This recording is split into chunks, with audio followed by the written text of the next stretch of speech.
Hi, welcome to SBRtv. This is the Experts Roundtable for Week 2 in the NFL. We are joined today by Robert Ferringo of Doc Sports and Scott Kellen from SixCentSports.com. Both of them are calling in only via audio for this call, so we won't get to see their faces, but we will get the important part, which is their opinions and their analysis and their picks. So thanks, guys, for doing this call with us again. Hey, no problem. Thanks, Peter.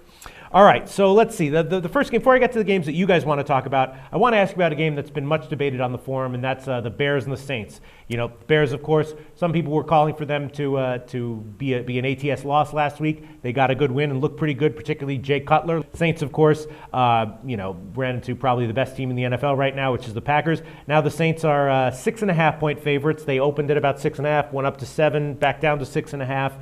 And, some people are seeing the Saints as a great bet here. Some people, including the notable poster Brock Landers on SBR, sees the Bears +7 as a great bet. I want to see what you guys have to say. We'll start with Scott Kellen from 6 Cent Sports. What do you think about this line? Yeah, Peter, as far as the side, I probably will pass on the side. I've got stuff going both ways, both favoring New Orleans and favoring Chicago, both pretty strong situations, which obviously for me then probably means a pass. But from a total perspective, I'd probably lean towards the under in this game. And if you look back in the history of the Bears playing a high-powered offense like the Saints, last year the Bears went to Green Bay, lost that game 3-10 or 10-3, so there's only 13 points scored. Year before they went to Green Bay, they lost 21-15, so another low-scoring game. They went to Atlanta in 2009. They lost 21-14, so again another low-scoring game. Went to Atlanta in 2008, lost 22-20, so another low-scoring game in terms of where this total is at. And so they typically play fairly low-scoring games even against these high-powered offenses. And if you look at the Saints the last couple of years, they defeated Pittsburgh last year at home 20-10, and the year before they beat a team, the Jets, which are kind of like the Bears in a sense, 24-10. So the Saints have played fairly low-scoring games when they played good defenses like the Bears, and the Bears have done the same.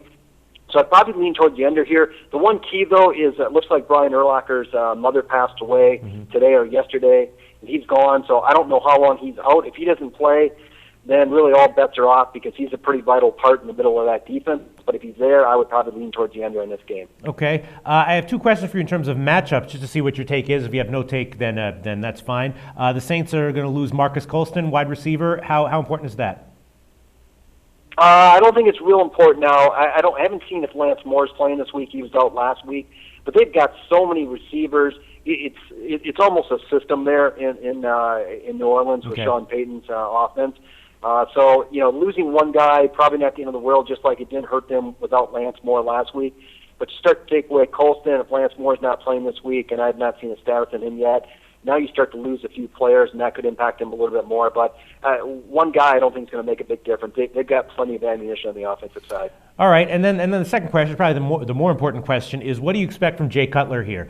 Jay Cutler's pretty much always a question mark in all the games he plays, and last week Aaron Rodgers, of course, had a great game against the Saints' pass defense. Cutler had a good game, but he was also sacked 5 times. So what do you expect to happen here? You think he's going to get sacked again and that'll be a bad thing, or it won't matter that much?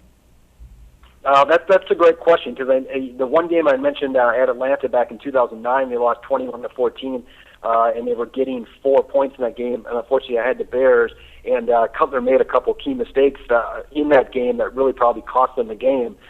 So you always have that potential with Jay Cutler, obviously. And now you're playing in a dome here as well, which can be very loud and could create some problems. But with all that said, I don't have a ton of respect for the Saints defense. They did not look good in preseason. They did not look good last week. Again, they were playing the Packers, who are very good offense. But I haven't seen a whole lot out of their defense yet that really tells me that they can bring just a ton of pressure on Jay Cutler, other than they're at home playing in a dome on turf, so that they'll have a little bit of advantage there. But I think Cutler, I think he'll be okay and he'll hold his own. And again, I think the Bears defense will keep them in the game even if he does make a mistake or two. So again, I would lean toward the under more than anything, and probably pass from a side standpoint. I've been leaning slightly towards the Saints ever since this line opened. Robert Ferringo from DocSports.com. What's your take on these lines? I think that was a great breakdown by Scott. I think he covered most of the salient points. And I would have to say that I agree with him, that I can see advantages to both sides. Chicago had that big win over Atlanta, but it's almost like they're not getting credit with it in the line value because they still opened as a touchdown underdog, so they're still not really getting a load of respect, even though they did go to the NFC Championship game last year. They did win the North. They did just thrash Atlanta, which was a sexy Super Bowl pick, so they're still a little bit undervalued apparently. However, after seeing New Orleans lose on opening night and the way that they lost, I had kind of circled this game as a great spot for the Saints to really come out and thrash Chicago. But when I dug a little deeper, Drew Brees just really hasn't had a lot of success against the cover two, and especially Chicago's version of the cover two. He's 0-3 against the Bears in his career, and he has just a 66.7 passer rating. That's actually the second lowest against any team that he has faced in his career. And the bottom line is that when you face the cover two, you're going to move the ball between the 20s, and it's all going to come down to how you execute in the red zone. New Orleans wasn't great in the red zone last weekend, and they were a pretty poor team in the red zone last year. They were number 19 in the league, converting only 51% of their red zone opportunities into touchdowns, and they only converted 43% of those opportunities at home last year. So this game will really come down to what happens in the red zone for both teams, I believe. And also, the thing with Urlacher really is what kind of pushed me over the edge as far as not wanting to play this game. I always hate getting involved in betting situations when there's that type of emotion. You know, you don't know how he's going to respond. You don't know how the Bears' defense is going to respond. And, it always just feels kind of wrong to try and use that as an angle. It's just kind of bad gambling karma. I also do agree with Scott that if I was to make a play on this game, I do like the under for a variety of the reasons that I discussed. Basically, the Bears red zone defense against New Orleans red zone offense. I do think that this total is a touch high, especially when you consider that in Chicago's game they went over, but a lot of that was due to 2 defensive touchdowns. That's not likely to happen again this week. So yeah, it's an interesting game. All right.